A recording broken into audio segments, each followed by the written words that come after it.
இந்திய தேசத்தை காக்கின்ற வீரர்கள் எல்லையில் நிறைந்திருப்பார். நாட்டில் காசுக்கு காட்டிய கொடுப்பவர் ஊருக்குள் ஒளிந்திருப்பார். क्या कहा उन्होंने सनातन को? सर वो आदमी बोला उदयनिधि स्टालिन जी संस्कृत डेड लैंग्वेज है. मैं बोल रहा हूँ इलेक्शन समय में किस किस इलेक्शन समय में north south Aryan Dravidian same drama इधर चल रहा है. उन्होंने डेंगू है. Sir last time Udhayanidhi Stalin Hindu religion का डेंगू. वो मंद बुद्धि बालक है, मंद बुद्धि बालक जो वलराद पय्यन जो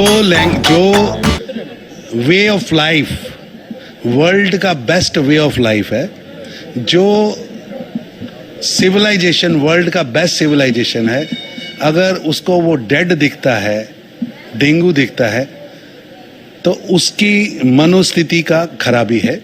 तो उनको चाहिए कि या तो इटली का जो चश्मा उन्होंने राहुल गांधी से लेकर डाला है वो बदले या अपना मेडिकल कराए.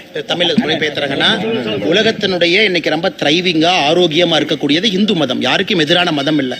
அந்த மதத்தை பார்த்து டெங்கு கொசுன்னு சொல்றாருன்னா அவர் போட்டிருக்கிற கண்ணாடி போட்டிருக்காருன்னா அது ராகுல் காந்தி கொடுத்துருக்கக்கூடிய இட்டாலி கண்ணாடி. அந்த கண்ணாடி மாத்திட்டு இந்திய கண்ணாடி போட்டாவே எல்லாம் சரியா தெரியும். கண்ணாடி அவர் மாத்தணும் அப்படிங்கிறார். நம்ம தொடர்ந்து பேசுறோம், மறுபடியும் ஒரு முறை பேசுறோம். ஏன்னா நம்முடைய துணை முதலமைச்சர் திரு உதயநிதி ஸ்டாலின் அவர்களுக்கு சில விஷயங்கள் புரியறதில்ல, திரும்ப சொல்றோம். தமிழ் பல்கலைக்கழகத்தை தொடர்ந்து நாங்க திராவிட முன்னேற்ற கழகத்திட்ட சொல்றோம். எம்ஹெச்ஆர்டிட்ட பேசி புதிய தமிழ் பல்கலைக்கழகத்தை திறங்க, பீகார்ல திறங்க, கவுஹாட்டில திறங்க, டெல்லியில திறங்க. பல்கலைக்கழகங்களே திறக்கப்படாம நம்முடைய துணை முதலமைச்சர் வாயால வட சொல்றாரு. छोटे जूनियर स्टालिन का गलती है. असल में जूनियर स्टालिन जो बीच साइड पे विदेशी दोस्तों के साथ इवनिंग बताते हैं ना, उसका असर है उनकी भाषा पे.